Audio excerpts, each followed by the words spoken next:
Namaskar, friends.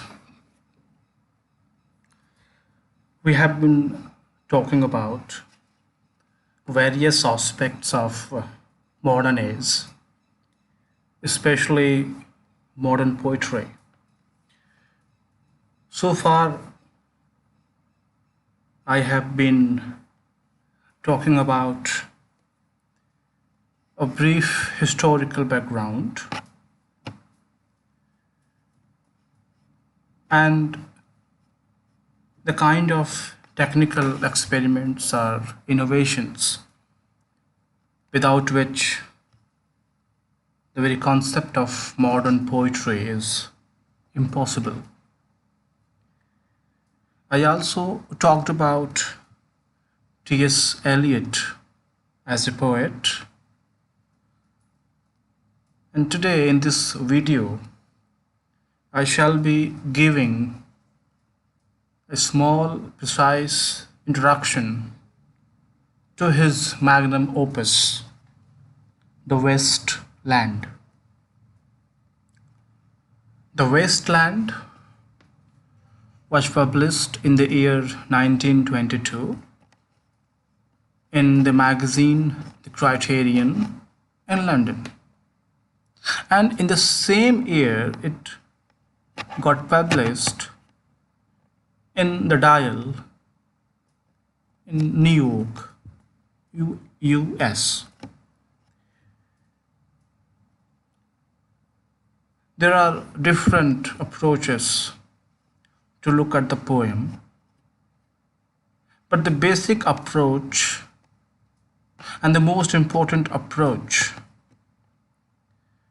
is that the poem gives an eye-opening account of the barrenness of the vast panorama of futility and anarchy, of spiritual chaos, of several layers and levels of disintegrations in terms of moral, ethical, religious, and it gives the kind of the state of value which is degraded in the European society that primarily arose due to several kinds of scientific achievements which led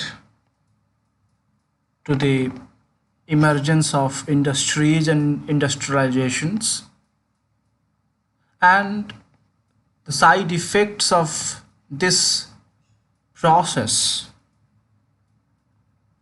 which you know how cities were made, rural societies were broken, received a great amount of dent, and there was a kind of huge dent in the very fabric of communal life, family life, in terms of joint families. So I'm leaving that discourse behind for you to think over that critically. At this juncture, it is also necessary for us to know the impact of World War First.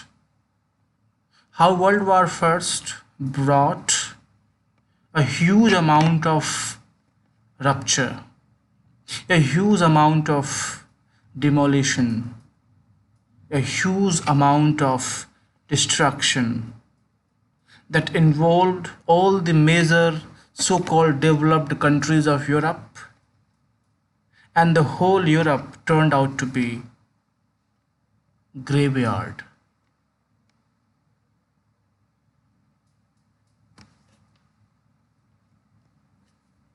The wasteland, as I was talking in terms of spiritual chaos, fertility, no. It's all about futility. And this futility and spiritual loss is almost accompanied by the kind of importance, the kind of significance which was allotted to sex. How sexual relationship, which once upon a time was supposed to be a sacred affair. Remember prothalamion, epithalamion, whereby sex was allotted only within the boundaries of marriage. Even one can recall John Donne when in his poem The Canonization he talks about the exalted state of sexual relationships leading to the status of sainthood. Don't think of that in 20th century. Look at this opening stanza, opening lines of the poem Sailing to Byzantium by W.B. Yeats. And this opening statement is more than enough to give you enough picture, to give you a clear sight image, state of living which Eliot has been talking about in his magnum opus, The Waste Land. That is no country for old men, the young in one another's arms, birds in the trees, those dying generations at their song. Dying generations at their song. Think about John Keats and his Nightingale poem. The salmon falls, the mackerel crowded seas, fish, flesh or fowl, commend all summer long. Whatever is begotten, born and dies, caught in that sensual music, all neglect, monuments of unessaying intellect. So instead of spiritual celebration, there is sexual celebration. Instead of spiritual music, there is sensual music. And people have forgotten the importance of unessaying intellect, soul and oversoul.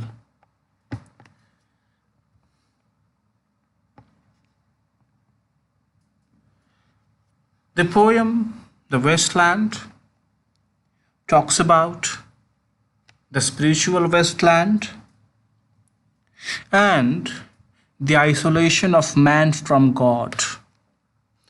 Just remember what Nietzsche said in terms of his famous declaration of the death of the God, or the theories put by Charles Darwin in his book Origin of Species. It's a godless world. It's a world of machines. It's a world of robo.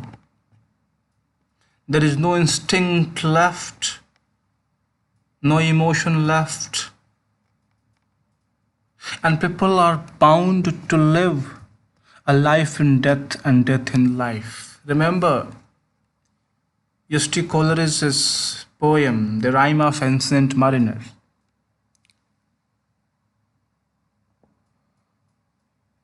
This spiritual chaos, this futility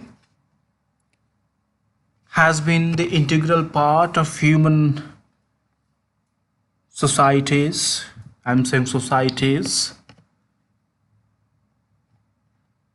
And these societies in that way not only belong to the 20th century, But there have been several instances, several examples of this kind of society or these kinds of societies.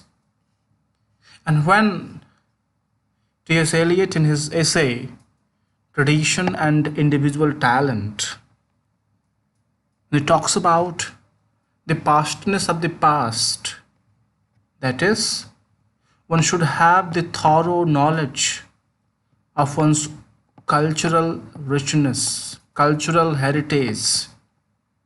One should have the consciousness of one's past. Past is never dead. Past is always there in one's mind. And there should be that consciousness, that historical consciousness. And that historical consciousness should be, as Eliot says, not only the pastness of the past, but of its presence too. So how past and present, they all become together. They all become one. So it's temporal and timeless in the sense that whatever is happening in one's own contemporary society, that is not exclusive. The same must have happened once upon a time when you open the book of history. So this is temporal and timeless in that context. Eliot, in his mammoth task to understand the present reality which I was talking in terms of industrialization and the post World War I first, and he uses his vast historical consciousness. He takes a deep plunge into the history. In a way, he establishes a kind of parallel between the past and the present.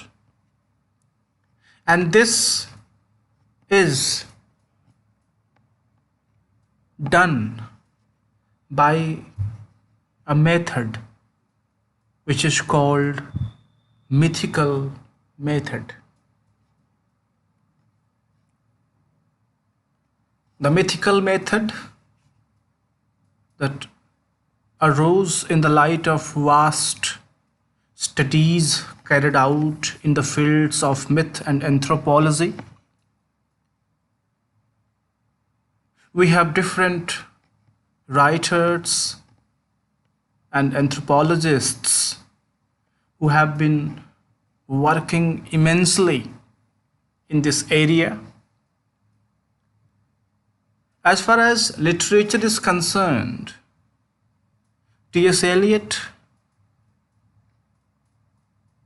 offers his gratitude to James Joyce, because James Joyce happens to be the first man in 20th century. He uses that mythical method in his novel Ulysses in an elaborate and expanded manner. But when it comes in the hands of Eliot, he uses the same but with a difference. And the difference lies in the technique of compression and telescoping with poetic shorthand, and the way he links the modern contemporary predicament with other histories of the past. In this technique, past and present are not remote entities, but are interrelated, they merge together to make a deep, insightful commentary on modern crisis and disillusionment. It has been used by different writers. They told James Joyce, T.S. Eliot, and if you read W.H. Auden, you can find the same, especially in his poem, The Shield of Achilles.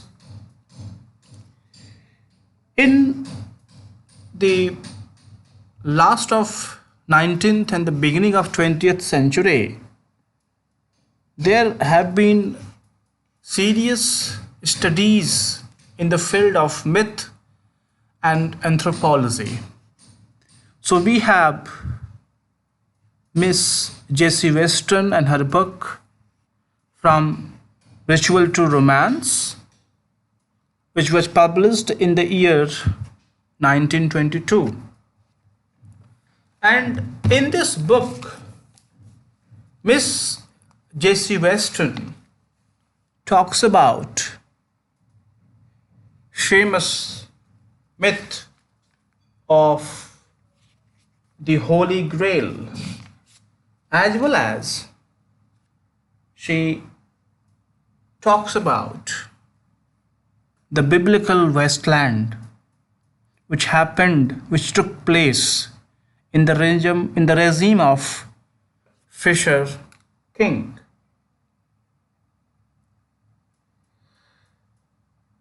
In the simplest form,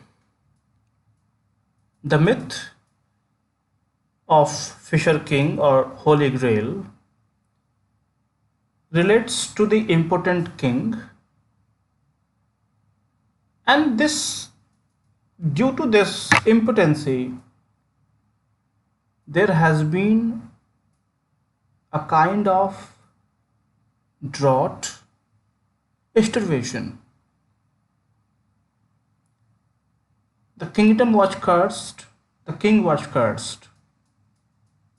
The curse was believed to be lifted by a pure-hearted stranger who would visit the kingdom and answer certain ritual questions. In the course of time, this legend was blended with the story of the Holy Grail. The Grail was the cup of plate used by Christ at the Last Supper, in which Joseph caught the blood from the wound in Christ's side at the time of crucifixion. It was soon discovered that the vessel had acquired medicinal and miraculous properties,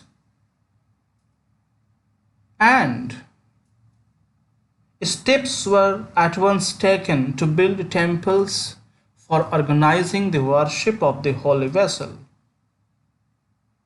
But a time came when this holy relic of Christianity disappeared mysteriously, and the search for the Grail eventually became an allegory for man's quest for truth or spiritual realization.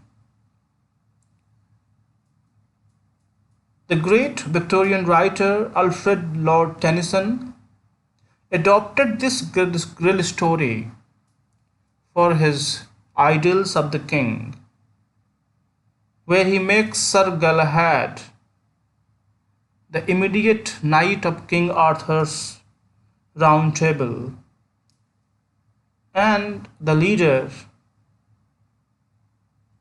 to pursue the Holy Grail. So there are several stories.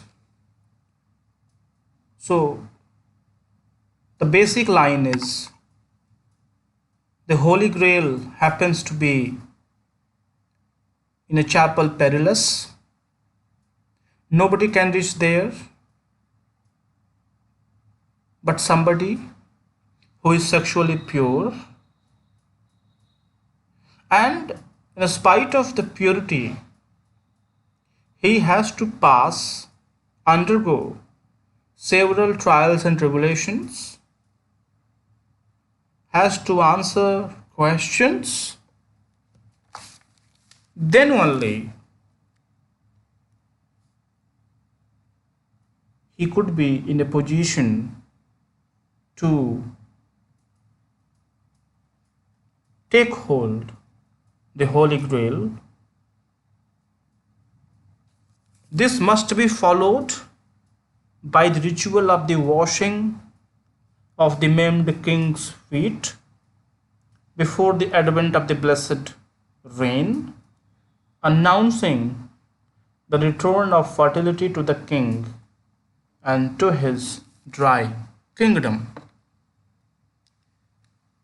Miss Jessie Weston's book, From Ritual to Romance. We have another important book, James George Fraser's The Golden Bough, A Study in Magic and Religion, and it was published in 12 volumes over a period of time from 1819 to 1936. And this book is an encyclopedic study of the primitive life, an extensive study of myths and rituals. A work, according to T.S. Eliot, a work which has profoundly influenced his generation. In this book, Fraser primarily deals with the theme of recurrence in terms of cyclical process of life. Remember, I was talking about a new concept of history as given by Vico. And this recurrence, this cyclical process, this circular nature is not simply restricted to folk, indigenous, primitive rites and rituals. It is equally present in the so-called high culture like Christianity. One can think about Christ, his crucifixion, and then his rebirth and all other things. This book talks about the continuum of birth, death, and rebirth. And this important seminal book talks about fertility myths which are prevalent in almost every primitive civilization, the stories of dying gods, and their reappearance and rebirth, which is woven around, circular in nature and woven around a kind of cyclical process, a kind of recurrence.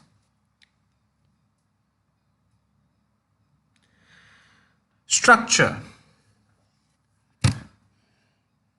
The poem is a symphony of 5 interconnected movements dealing with various aspects of modern life and connecting that to larger historical backdrop.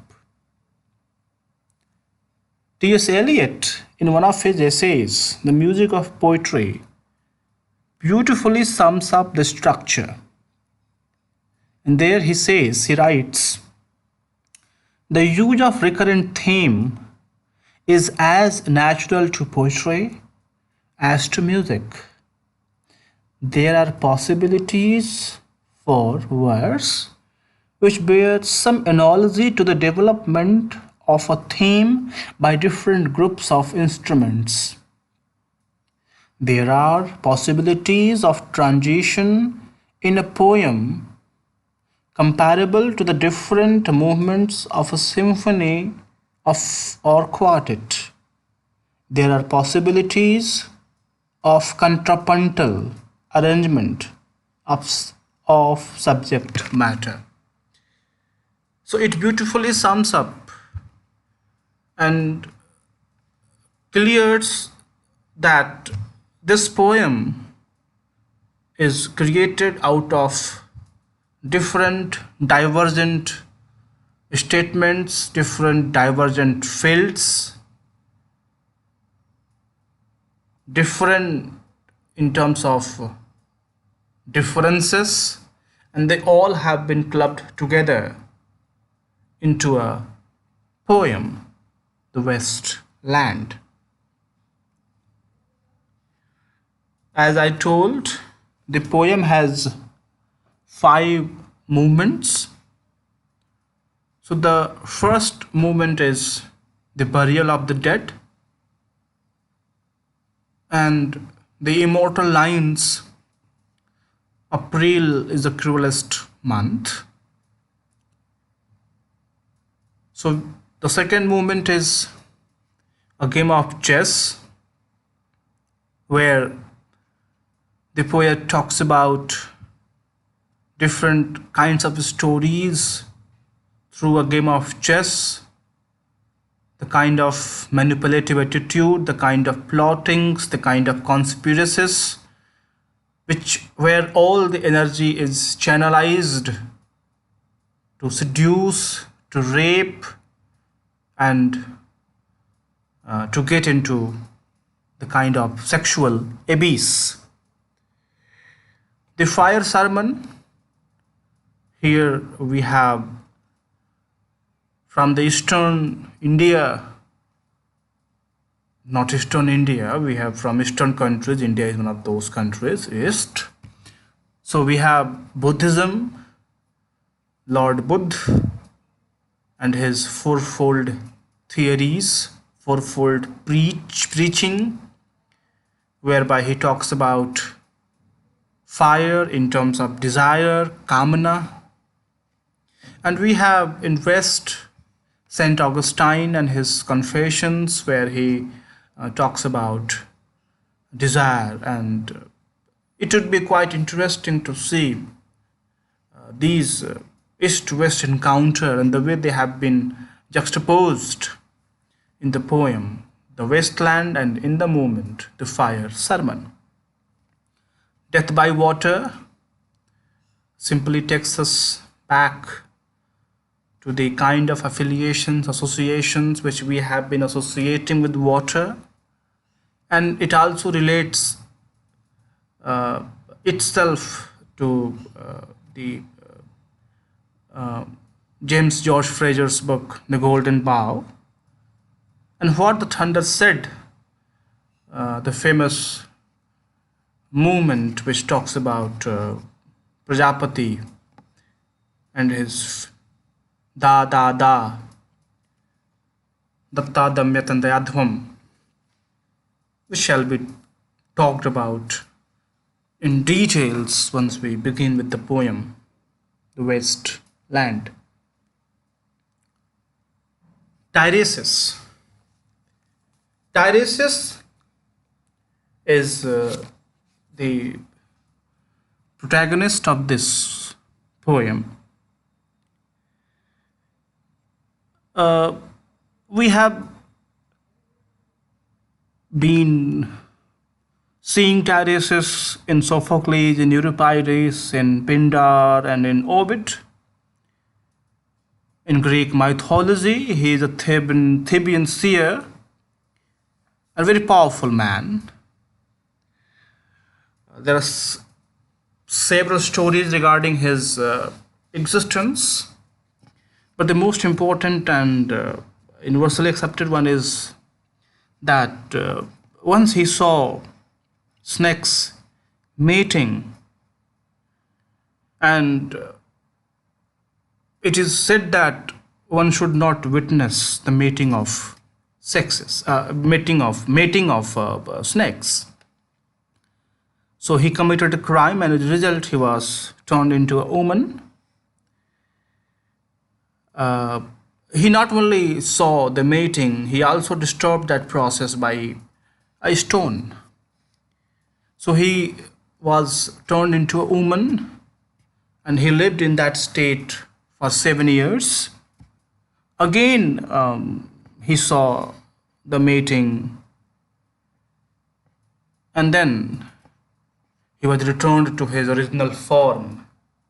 That is, he became a man again. Another important story relates to Geus and Hera. Geus and Hera are quarreling over the question of love making and its enjoyment. Uh, they are of the divergent opinion, and one seems to say that female partner enjoys more, and another one points that it's male partner. Tiresias is summoned and he is asked to give a verdict, and he gives his opinion in favor of Geus.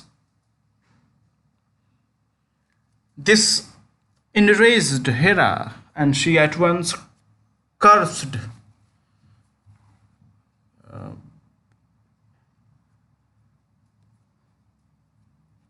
Tiresias to be blind. But Geus was very kind enough to give him the power to see into future. So this Tiresias happens to be an enigmatic character, and he is full of symbolic significances. He is bisexual, he is an old man, and he is the one having wrinkled female breasts, and has had the privilege to enjoy a fuller experience of life than any mortal man or woman. Moreover, by the grace of Geus, he is a seer who can clearly see the pages of human history and visualize the events of the past as well as the present. In that way, he turns out to be the fittest symbol of the human consciousness itself.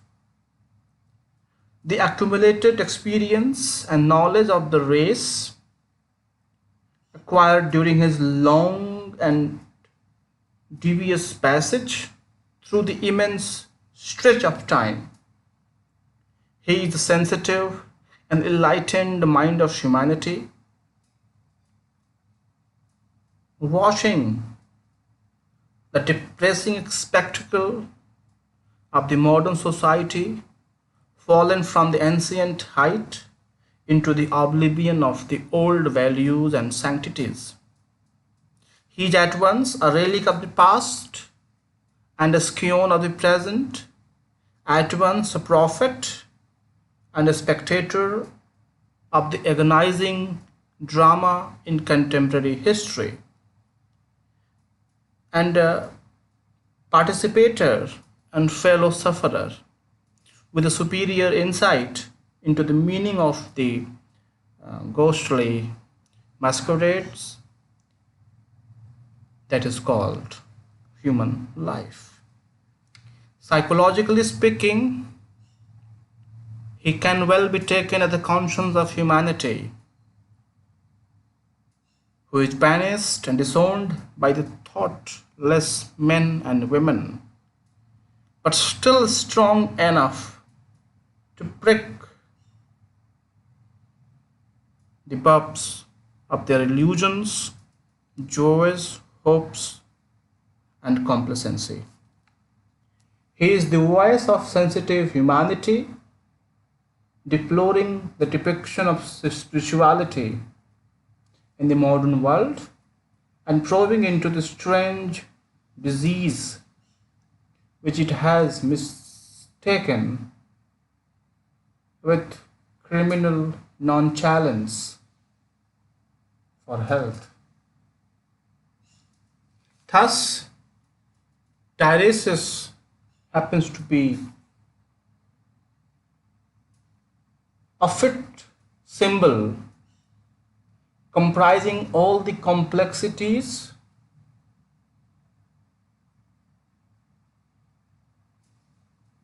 which is the hallmark of modern poetry.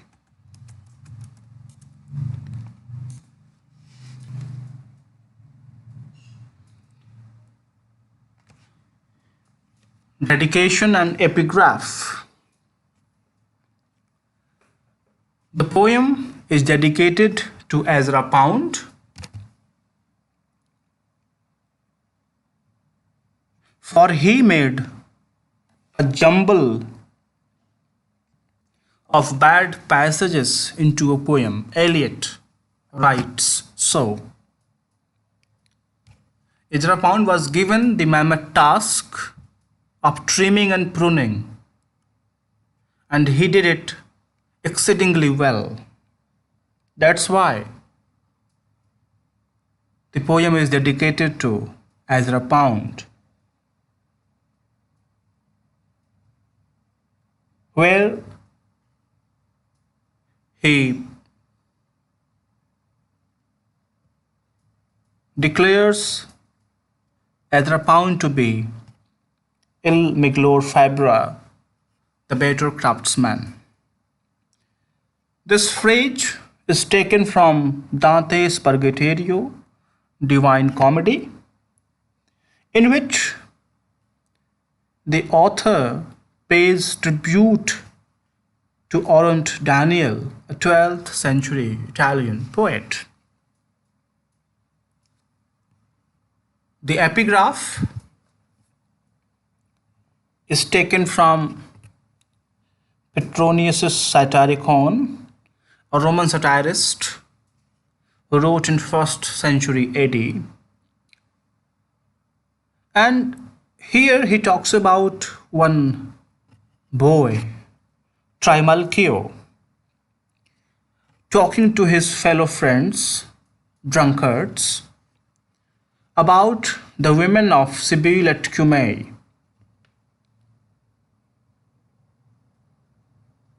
The woman, or in fact a woman, Sibyl at Cumae, is hanging in a case, and when asked, "What do you want?" in return she answers, "I want to die." The woman was a prophetess and had a boon of immortality from Apollo. The point is, she got the boon of immortality, immortality of life, not the immortality of youth, youngness.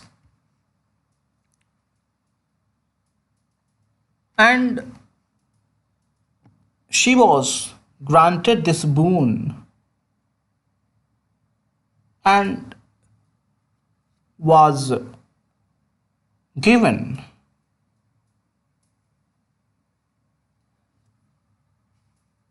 a handful of sand. As long as the sand remains in her hand, she will be immortal. This is not only one story where we have seen some people, a man or a woman, asking immortality. We have Tithonus,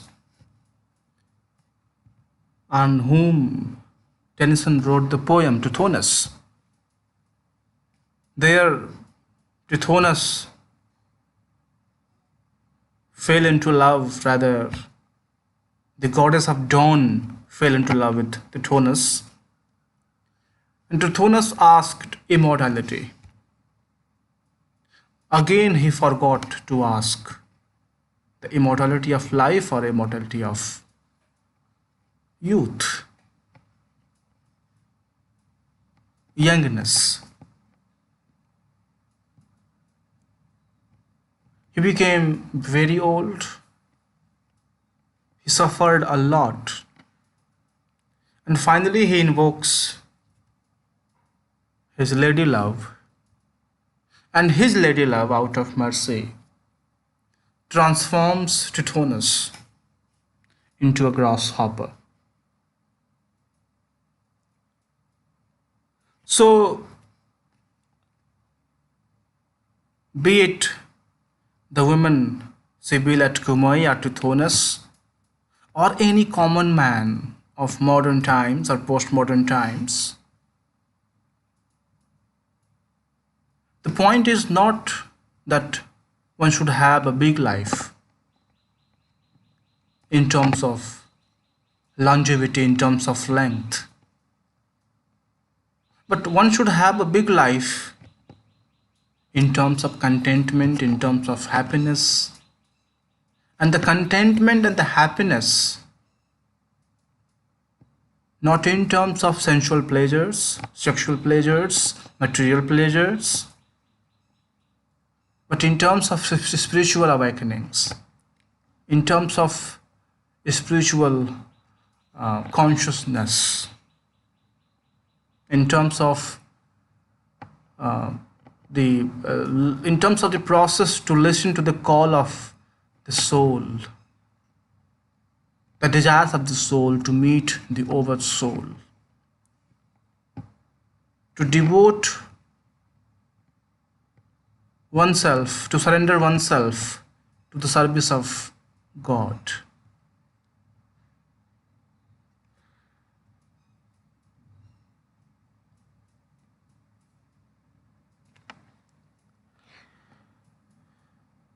I think